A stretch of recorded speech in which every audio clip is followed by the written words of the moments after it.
British lawmakers have overwhelmingly voted to uphold a report claiming former Prime Minister Boris Johnson lied to Parliament multiple times over the Partygate scandal.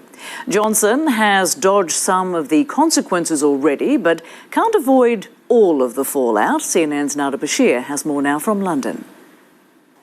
Well, the report was backed by an overwhelming majority of MPs, 354 members of Parliament voicing their approval, with just 7 MPs on the opposing side. And it was a damning report for Boris Johnson. Its findings describing the former Prime Minister as having repeatedly and deliberately misled Parliament over parties and social gatherings which took place under his watch at a time when the country was facing strict lockdown restrictions. Now, typically, allegations as serious as this would warrant the suspension of an MP for 90 days, the duration of which could in turn trigger a by-election. With Boris Johnson officially standing down from his post as an MP just over a week ago, those parliamentary sanctions will not apply. He will, however, be stripped of his access to the Palace of Westminster. Now, Boris Johnson has previously rejected the committee's findings, describing it as a charade and accusing the committee of twisting the truth in order to suit their purposes.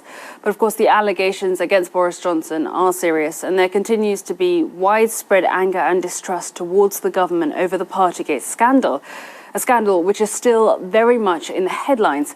Take a look at this video released over the weekend by UK tabloid paper The Mirror.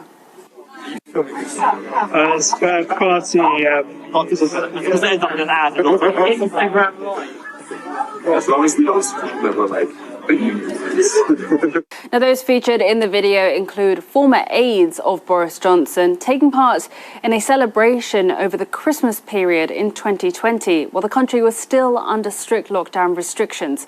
At this stage, London's Metropolitan Police says it is aware of the footage and is considering it. And as we've seen in the past, those involved could face financial penalties.